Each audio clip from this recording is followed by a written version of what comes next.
So radical openness, tonight's theme. What does that mean? I think it's am I going to get two mics here? I guess an absolute willingness to accept any possibility.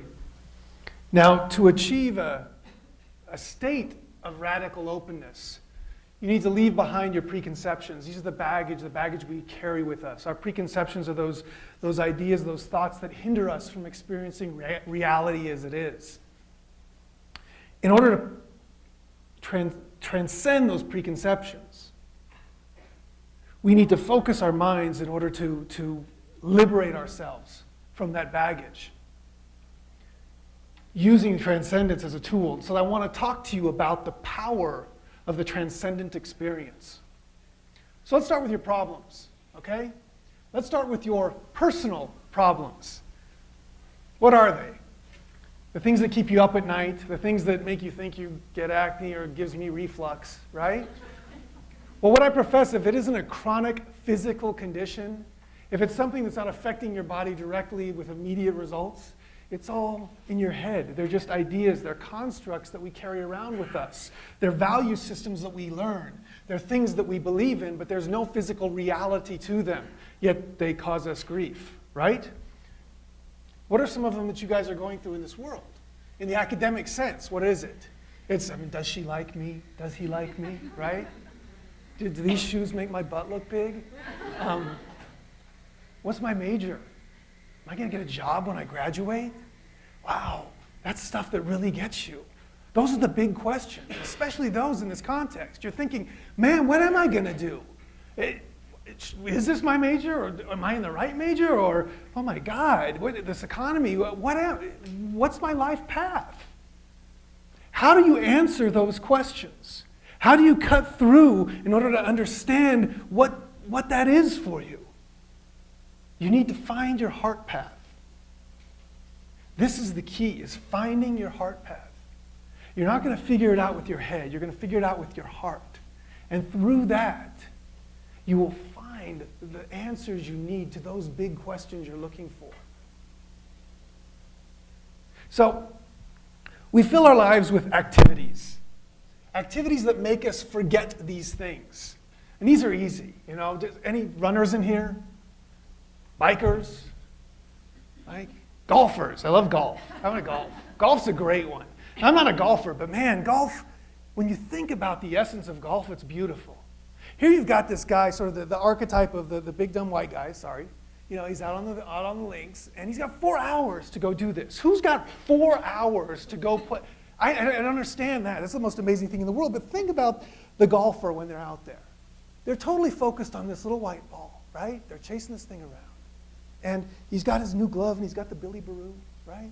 Totally focused. And this ball becomes his universe. It becomes everything for him. And you know what? It feels really good. Because there's no room left in his head for all those preconceptions. There's no room left in his head for that construct and those problems that he carries around. And so he does this thing, and he wants to do it again and again and again, right? And then he slices it.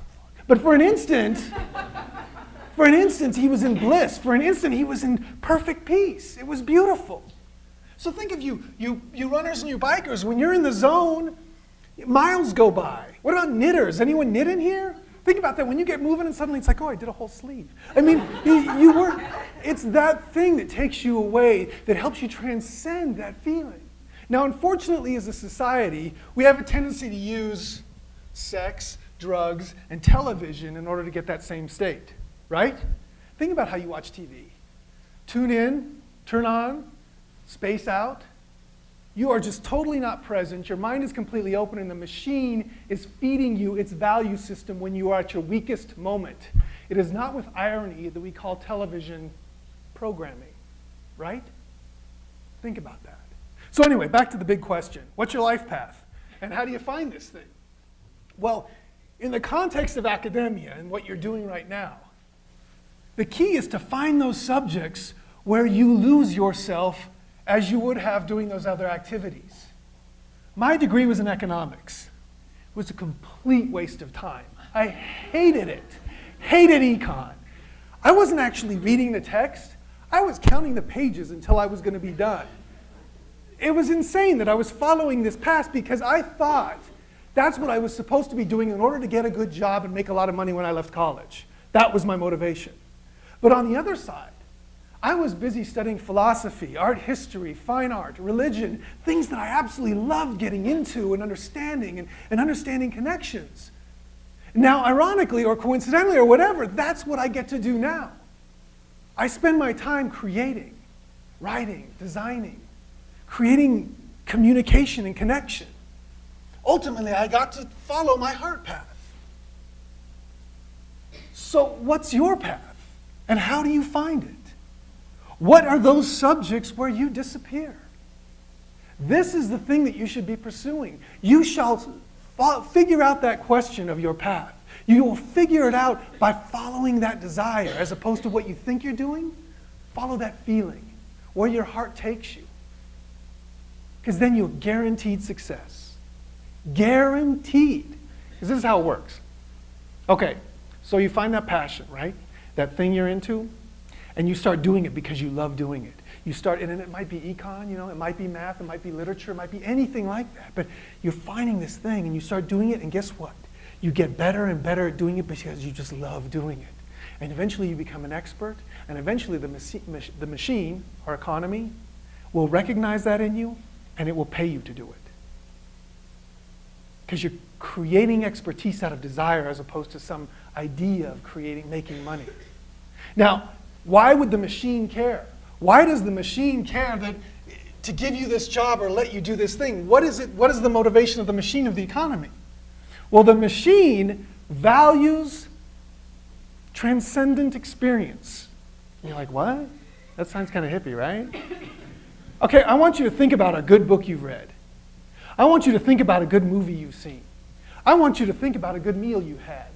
I want you to think about your favorite shirt. I want you to think about those things that you buy and that you enjoy and then you want to buy again. You know why they're so good? Because they create a transcendent experience for you as a consumer. That's how it works, and that's what I've been doing for 12 years, is focusing on creating a transcendent experience. And I guarantee you, as a company, when you give a transcendent experience to your customers, they will love you for it. And they will come back again and again and again. And they don't know why. They just know they love it and they got to do it again. So the machine needs expertise in order to create a transcendent experience. You can't expect transcendence to create that thing from a mediocre workforce. You want the best. I want that person that is so obsessed with it that he's done this, that, and the other. Bring him in because he's going to be the one that's going to create that for us. That's the process. Taking you through from the transcendent moment of the individual to that of the whole. It is about discovering and pursuing your passion. It is that activity or idea that makes you forget who you are or who you think you are, because it is greater than yourself. You are at a moment now, the students in this room, of taking advantage of the opportunity of your context. You don't have worldly responsibilities like a 45-year-old man does. You need to take advantage of the opportunity now to explore your heart, explore that desire, and allow it to develop. Because guess what? The machine is waiting for you.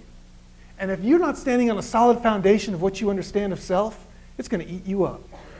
And it is going to force you to compromise. It is going to bend your will. But if you're standing in a heart place, if you're standing someplace where you feel confident, you know where you can draw the line and say, I'm not willing to do that because I believe in this. And the stronger you are there, the less you're going to have to compromise when you go out. Because we all have to compromise, right? Right? We all have to give in a little bit. Otherwise, about half of us would be naked right now. Right? So we're living within this context. We're living within this compromise. We need to put that together in order to work together. But we can do this using transcendence. It's the power of transcendence, the power of that for the individual, and then also for the collective, that allows us to have this thing, to liberate us, to create radical openness.